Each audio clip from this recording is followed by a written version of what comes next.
In discussions about the Israel-Gaza war, we're constantly hearing about genocide. Genocide is a label that's been used to describe this war repeatedly, and it's a false label. But I want to point out that if there was a party to this war that was genocidal, it is clearly Hamas and the other Islamic groups that are supporting it. So genocide has two prongs. It's an internationally defined term. It was coined by a Polish Jew after World War II, used to basically explain and describe what had happened during the Holocaust. And basically, the two elements of genocide are, one, the intention to destroy a people in whole or in part, and two, actions taken in furtherance of that goal. So if we look at Hamas and we look at other Islamist organizations, so Hamas is just one Islamist organization, and Islamist organizations are basically fundamentalist, right-wing Muslim groups who want to control a region politically under the dictates of Sharia law. And part of that would necessarily require killing all the Jews and oftentimes many of the other religious and ethnic minorities in the Middle East. So Hamas, as one particular Islamist organization, has as in its charter, in its founding documents, it has written the goal of killing the Jews of Israel and taking over the land. It is very clear that the intention is not coexistence. The intention is not peace. The intention is not a two-state solution. There is only one goal, and the goal is the establishment of an Islamic caliphate, not just where Israel is, but across the entire Middle East.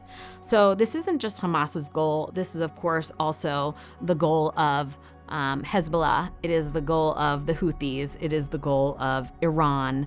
It is the goal of Al-Qaeda. It is the goal of ISIS. It is the goal of all of the Islamist organizations. And the plan is an Islamic caliphate across the Middle East, and for many of them, not just across the Middle East, but eventually across the world. That this is the goal, to establish Muslim domination across the world and force everyone either to convert or to be killed or to live in some kind of second-class citizen status, basically the way that Jews lived under Muslim rule for centuries. But basically, those are the goals. They're very honest about it, and they do take actions in furtherance of that. So Hamas, for example, October 7th is the prime example of how they are trying to manifest their genocidal intentions. On October 7th, when Hamas breached the borders of Israel and attacked the kibbutzim, that was how it was manifesting its genocidal intention. They didn't breach the border in order to create a two-state solution, and they didn't breach the border in order to create peaceful coexistence, and they didn't breach the border because of something Israel did or didn't do. They breached the border because they want to kill all the Jews in the Middle East and all the Israelis, regardless of whether they're Jewish. That is the goal. And that is the action that they took in furtherance of that goal.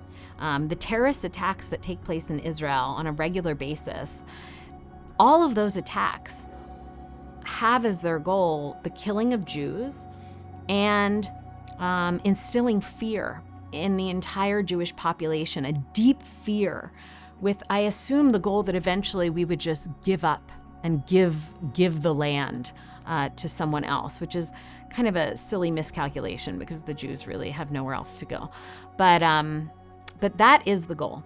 So when we're talking about genocide and we're talking about this war, I really challenge people to kind of flip this script and really ask themselves, who is the genocidal party here? Which party has no interest in peace and no interest in coexistence and really wants to destroy the other people, and which party is taking actions in furtherance of that goal?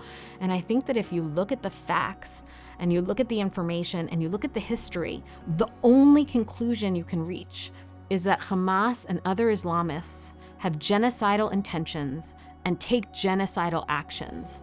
And they're the only ones who are engaged in an attempt to commit genocide in the Middle East.